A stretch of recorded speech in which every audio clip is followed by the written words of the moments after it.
नमस्कार, कृषि जगत चैनल पर आपका स्वागत है। राजस्थान के दैनिक मौसम पूर्वानुमान के इस बुलेटिन के साथ मैं हूं अचल सिंह देवराज। आज 14 अक्टूबर 2022 है और आइए जानते हैं कि अगले 24 घंटों के दौरान और आगामी दिनों में मौसम कैसा रहेगा। तो वर्तमान में राजस्थान के सभी भागों में मौसम शुष्क बना हुआ है। बारिश का दौर थमने के बाद अब रात में हल्की सर्दी की शुरुआत भी होने लगी है। मौसम विभाग से प्राप्त हुए ताज़ा आंकड़ों के अनुसार राज्य के तकरीबन 15 से ज़्यादा शहरों में रात का तापमान 20 डिग्री सेल्सियस से नीचे आ गया है। बीते 24 घंटों में सबसे कम 15 डिग्री सेल्सियस तापमान सीकर जिले में दर्ज किया गया। अजमेर, भीलवाड़ा, पिलानी, कोटा, बूंदी, चित्तौड़गढ़, चूरू, श्रीगंगानगर, नागौर, बारां, करौली, अलवर, जालोर, हनुमानगढ़ और उदयपुर के डबोक में भी रात का तापमान 20 डिग्री सेल्सियस से नीचे रहा। विभाग के अनुसार राज्य के उत्तर पूर्वी भागों पर बने प्रति चक्रवात तंत्र के प्रभाव से मौसम शुष्क बना हुआ है और आगामी एक सप्ताह के दौरान भी राज्य के किसी भी भाग में बारिश की कोई संभावना नहीं है। किसान भाई खरीफ फसलों की कटाई और मड़ाई का कार्य जारी रखें और इन दिनों रायड़ा, पीली सरसों और चने की बुआई का भी उपयुक्त समय चल रहा है।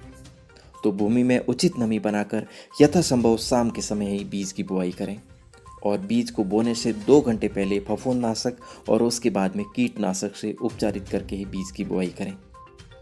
और यदि आप बाजार से बीज खरीद रहे हैं तो प्रमाणित संस्था से ही बीज खरीदें। और अगले 24 घंटों के दौरान जोधपुर, बीकानेर, अजमेर, जयपुर, भरतपुर, कोटा और उदयपुर संभाग के सभी जिलों में मौसम साफ रहेगा। दोपहर के समय बिखरे तौर पर कहीं कहीं हल्के बादल भी दिखाई दे सकते हैं, जबकि बारिश की संभावना बिल्कुल नहीं है। हवाओं का रुख ज़्यादातर इलाकों में उत्तर पश्चिमी रहेगा और दिन का तापमान अधिकतम 35 डिग्री सेल्सियस के आसपास और न्यूनतम 15 से 21 डिग्री सेल्सियस के बीच रहने की संभावना है। और भारत के आसपास बने मौसमी प्रणालियों में से एक कमज़ोर पश्चिमी विक्षोभ जम्मू कश्मीर और लद्दाख के क्षेत्रों पर अवस्थित है।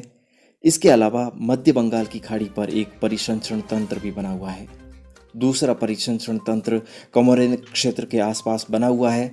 वहीं तीसरा परिसंचरण तंत्र मध्य पूर्वी अरब सागर पर मौजूद है, जो कि 17-18 अक्टूबर के आसपास निम्न दबाव का रूप लेते हुए पश्चिम दिशा में ही गति करेगा और 21 से 23 अक्टूबर के बीच उत्तरी अंडमान सागर और उससे सटे इलाकों पर एक परिसंचरण तंत्र उभरने की संभावना है, जिसके दक्षिण पूर्वी और बंगाल की खाड़ी के मध्य भागों पर आकर निम्न दबाव का क्षेत्र बनने और उसके उत्तर पश्चिम दिशा की ओर आगे बढ़ते हुए आगामी दिनों में डिप्रेशन बनने की भी संभावना है। 3 अक्टूबर को राजस्थान से मानसून विदाई के बाद मानसून वापसी की रेखा यथावत उत्तरकाशी, नाजियाबाद, आगरा, ग्वालियर, रतलाम और भरूच तक बनी हुई है।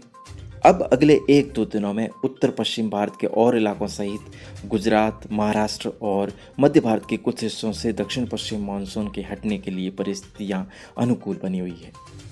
तो आज के मौसम बुलेटिन में इतना ही। और हमारे आदरणीय दर्शकों में से ईश्वर सिंह जी चौहान साहब ने कमेंट्स के माध्यम से पूछा है कि क्या चित्रा नक्षत्र में रबी फसलों की बुआई नहीं करनी चाहिए। लोगों का मानना है कि इस वाहिया में बुआई करना निषेध माना गया है। तो ईश्वर सिंह जी, बात यह है कि इस प्रकार का ज्योतिष में कोई भी उल्लेख नहीं है। दैनिक नक्षत्रों में श्रवण, शतभिषा, पुनर्वसु और विशाखा, इन 4 नक्षत्रों को छोड़कर शेष सभी नक्षत्रों में बुआई कर सकते हैं। हालांकि आपकी बात सही है, कुछ जगहों पर मनगढ़ंत मान्यताएं होती है जिनमें किसान भाई पंचांग और बिछुड़ा योग में भी हल जोतना या बुआई करना वर्जित मानते हैं।